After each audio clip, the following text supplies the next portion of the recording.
কোচবিহারে ভোটকে ঘিরে প্রশাসনের তৎপরতা তুঙ্গে।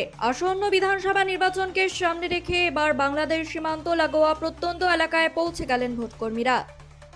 দিনহাটার সিঙ্গিমারি নদী পেরিয়ে নৌকায় করে ভোটকর্মীদের রওনা হওয়ার দৃশ্য নজর কাড়ল সাধারণ মানুষের। নদীর ওপর কোনো স্থায়ী সেতু না থাকায় আজও বহু এলাকায় যাতায়াতের একমাত্র ভরসা নৌকা। তাই ভোটের সমস্ত সরঞ্জাম নিয়ে লাইফ জ্যাকেট পরে নৌকায় চেপে নদী পার হলেন ভোটকর্মীরা।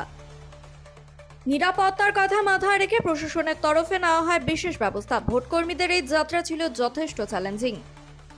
নদীর স্রোত, দুর্গম রাস্তা এবং সীমান্তবর্তী এলাকার ভৌগোলিক পরিস্থিতি মাথায় রেখেই করা হয় বিশেষ পরিকল্পনা। প্রশাসনের আধিকারিকরা জানিয়েছেন, প্রত্যেক ভোটার যাতে নির্বিঘ্নে ভোট দিতে পারেন সেই লক্ষ্যেই আগেভাগে সমস্ত বুথে পৌঁছে দেওয়া হচ্ছে কর্মী ও সরঞ্জাম। নদীর ওপারে বাংলাদেশ সীমান্ত সংলগ্ন সিতাই বিধানসভার জারি ধরলা এলাকার 281 ও 282 নম্বর বুথে পৌঁছন ভোটকর্মীরা।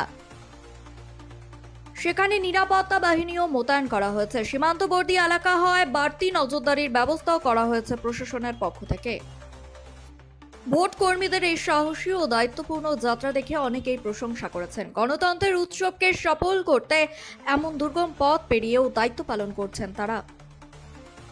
প্রশাসনের দাবি, প্রত্যন্ত এলাকা হোক বা সীমান্তবর্তী গ্রাম, কোথাও যাতে ভোট প্রক্রিয়ায় কোনো বাধা না আসে সেদিকে বিশেষ নজর রাখা হচ্ছে।